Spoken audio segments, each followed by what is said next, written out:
क्योंकि भारत की राजनीति में पहली बार उस राज्य में रैली हो रही है जहां का मुख्यमंत्री हिरासत से सरकार चला रहा है, और साथ देने वाले कौन कौन लोग हैं? वो पार्टियां हैं जिन पार्टियों के नेताओं का रिकॉर्ड कितना अद्भुत है। श्री लालू प्रसाद यादव जी 1997 में जेल जा चुके हैं। झारखंड मुक्ति मोर्चा के प्रमुख श्री शिबू सोरेन जी 2006 में जेल जा चुके हैं। डीएमके के नेता ए राजा और कनिमोझी 2011 में जेल जा चुके हैं। और करुणानिधि जी तो इतनी पुरानी बात हो गई है कि शायद आज की पीढ़ी को याद ही नहीं होगा, 24-25 साल पुरानी बात हो गई है। कांग्रेस के कई नेता, सुरेश कालमाणी जी जैसे नेता 2010 में जेल जा चुके हैं। समाजवादी पार्टी के नेता रहे स्वर्गीय मुलायम सिंह जी 2007 में आय से अधिक संपत्ति का मुकदमा उनके ऊपर दर्ज हो चुका था। और श्री राहुल गांधी जी और सोनिया जी जिस केस में बेल पर हैं, मुचलके पे हैं, वो 2013 में, अक्टूबर 2013 में दिल्ली हाई कोर्ट के आदेश पर हुआ था। बोफोर्स का केस 1987 में हुआ और एफआईआर 1990 में हुई। यह तथ्य मैंने इसलिए बताया, इसमें से कुछ भी 2014 के बाद का नहीं है। अतः मैं एक शब्द में कहना चाहूंगा कि ये सारे के सारे लोग, अगर आज कहा जाए तो अपने पुराने गुनाहों को छुपाने के लिए, ये समस्त वो पार्टियां जो राम मंदिर की विरोधी, जिन्होंने हिंदू धर्म के समूल नाश जैसे संकल्प किए, हिंदू धर्म के देवी देवताओं पर अनेक आपत्तिजनक टिप्पणियां की, वो अपने पुराने भ्रष्टाचार के गुनाहों को छुपाने के लिए रामलीला मैदान में आज एकत्र हो रहे हैं। तो मुझे लगता है कि इसे यदि एक शब्द में कहा जाए तो हिंदी में एक कहावत होती है, चोरी ऊपर से सीना जोरी। जो विगत 3 पीढ़ियों से भ्रष्टाचार के आरोप में कोर्ट कचहरी और जांच एजेंसियों के चक्कर काटते रहे, जेल से अंदर और बाहर आते रहे, वो आज आकर जिस निर्लज्जता का प्रदर्शन कर रहे हैं, वो सिर्फ भारत की राजनीति में आलोचना योग्य नहीं है।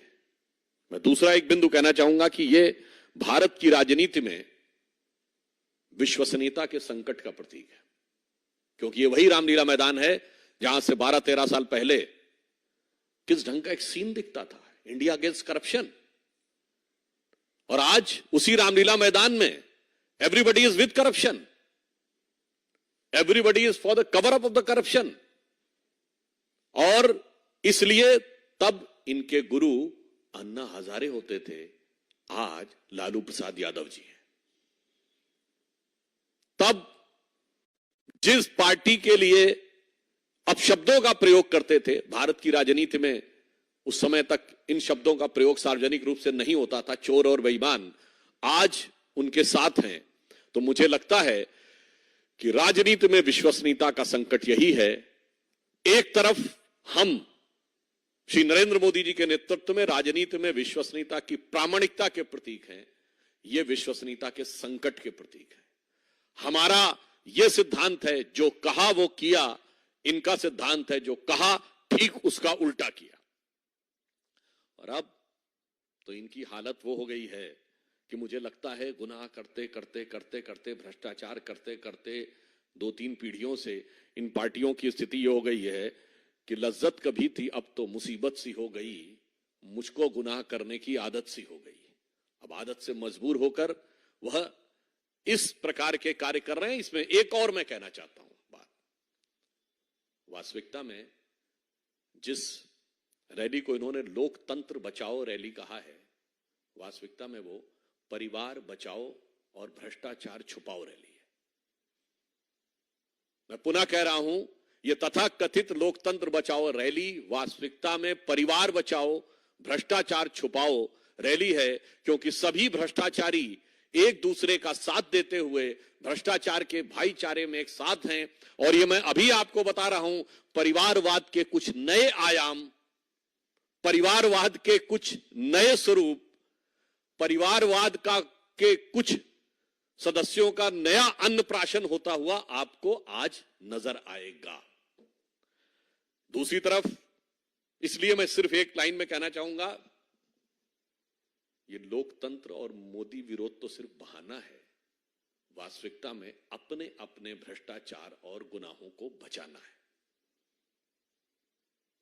और आपस में चाहे जितनी भी लड़ाई हो, पर भ्रष्टाचार को छुपाने के लिए एक दूसरे के साथ पूरी तरीके से दिल मिलाई है। जिसे अगर एक पंक्ति में कहें कि इस गठबंधन में किसी को नहीं दिखती कोई दरार, क्योंकि हर दीवार पर चिपके हैं मोदी विरोध के इश्तिहार। और इस सिरे से उस सिरे तक, ये पंक्ति को मैं थोड़ा परिवर्तित करके कह रहा हूं, इस सिरे से उस सिरे तक सब शरीके जुर्म हैं। कोई तो जमानत पर रिहा है और कोई है फरार। दूसरी तरफ, इसी राष्ट्रीय राजधानी से थोड़ी दूरी के ऊपर मेरठ में प्रधानमंत्री श्री नरेंद्र मोदी जी की आज रैली होने जा रही है। उस धरती से जो 1857 के प्रथम स्वातंत्र समर का उद्घोष करने वाली उस धरती के साथ पे खड़े होकर आज एक भारत श्रेष्ठ भारत के विचार का उद्घोष करने वाली, उस विचारधारा और परंपरा का निर्वाह करने वाली भारतीय जनता पार्टी, जिसने प्रथम स्वतंत्रता संग्राम कहा, उसका नेतृत्व करते हुए मोदी जी आज रैली करेंगे। और यहां पर उसी भारत के प्रथम स्वतंत्रता संग्राम को गदर, सिपाही विद्रोह, म्यूटनी कहने वाली, विदेशी विचारधारा के प्रभाव में रहने वाली, हिंदू धर्म, भारतीय संस्कृति का अपमान करने वाली, भ्रष्टाचार में आकंठ डूबने वाली और विश्वसनीयता का राजनीति में संकट खड़ी करने वाली पार्टियों का एक स्वरूप नजर आएगा। एक तरफ वो दल हैं जिनके लिए सिर्फ और सिर्फ अपना परिवार है, और एक तरफ मोदी जी के नेतृत्व में हम हैं जिसके लिए 140 करोड़ देशवासियों का परिवार है। और वैसे हमारे धर्मशास्त्रों में कहा गया है, व्यसन की मित्रता बहुत अच्छी होती है, बहुत प्रबल होती है, दुर्गुण की मित्रता। मतलब कोई खराब, जैसे जुआरी, शराबी बहुत अच्छे मित्र होते हैं आपस में, तो वैसे ही यहां व्यसन की मित्रता का, व्यसन के भाईचारे का बहुत सुंदर स्वरूप आपको देखने को मिलेगा। और इसलिए मैं अंत में सिर्फ यह कहना चाहूंगा कि आज देश की जनता के सामने एक फूड फॉर थॉट भी है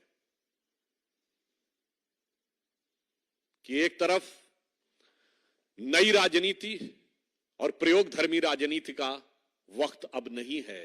भारत जिस मुकाम की तरफ आगे बढ़ा है उसमें जांचे परखे खरे, तपे तपाए और आजमाए हुए नेतृत्व का में आगे बढ़ने का वक्त है।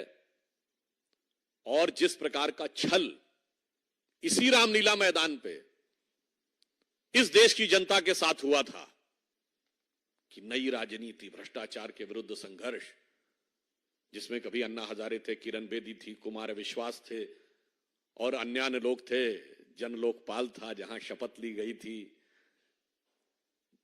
भ्रष्टाचार तो छोड़िए, सबका स्टिंग कर लेना। आज तो जाके उनके स्टिंग में जाके बैठ गए। जो कहते थे सब मिले हुए हैं जी, सबके साथ मिलके जाके बैठ गए। तो मुझे लगता है कि एक तरफ वो था और आज जिस प्रकार के महारथियों के साथ आकर खड़े हैं, तो मुझे लगता है कि शायद उनके लिए वो पुराने गीत की एक पंक्ति कही जा सकती है कि रहते थे कभी जिनके दिल में ये जान से भी प्यारों की तरह, बैठे हैं उन्हीं के कूचे में पर आज गुनहगारों की तरह। तो इन गुनहगारों को देश की जनता समुचित, उपयुक्त और प्रभावी प्रत्युत्तर देगी। Subscribe now and press the bell icon. Never miss an update.